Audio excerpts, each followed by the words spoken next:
இதோ நானும் கர்த்தர் எனக்கு கொடுத்த பிள்ளைகளும் சீயோன் பர்வதத்தில் வாசமாயிருக்கிற சேனைகளின் கர்த்தராலே இஸ்ரவேலில் அடையாளங்களாகவும் அற்புதங்களாகவும் இருக்கிறோம். ஏசாயா 8ஆம் அதிகாரம் வசனங்கள் 16 முதல் 22 வரை. சாட்சி ஆகமத்தை கட்டி என் சீஷருக்குள்ளே வேதத்தை முத்திரையிடு என்றார்.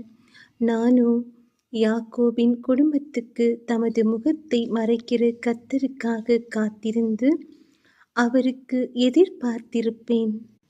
இதோ நானும் கர்த்தர் எனக்கு கொடுத்த பிள்ளைகளும் சீயோன் பர்வதத்தில் வாசமாயிருக்கிற சேனைகளின் கர்த்தராலே இஸ்ரவேலில் அடையாளங்களாகவும் அற்புதங்களாகவும் இருக்கிறோம்.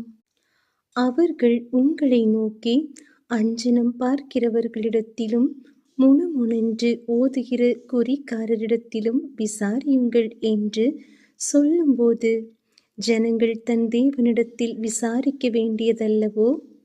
உயிர் உள்ளவர்களுக்காக செத்தவர்களிடத்தில் விசாரிக்கலாமோ? வேதத்தையும் சாட்சியாகமத்தையும் கவனிக்க வேண்டும். இந்த வார்த்தையின்படியே சொல்லாவிட்டால் அவர்களுக்கு விடியற்காலத்து வெளிச்சமில்லை. இடுக்கண் அடைந்தவர்களாயும் பட்டினியாயும் தேசத்தை கடந்து போவார்கள். அவர்கள் பட்டினியாயிருக்கும் போது மூர்க்க வெறி கொண்டு தங்கள் ராஜாவையும் தங்கள் தேவனையும் தூஷிப்பார்கள். அவர்கள் அண்ணாந்து பார்ப்பார்கள், பூமியையும் நோக்கி பார்ப்பார்கள். ஆனாலும் இதோ இக்கட்டும் அந்தகாரமும் இருக்கும். இடுக்கத்தால் இருளடைந்து அந்தகாரத்திலே தள்ளுண்டு அலைவார்கள்.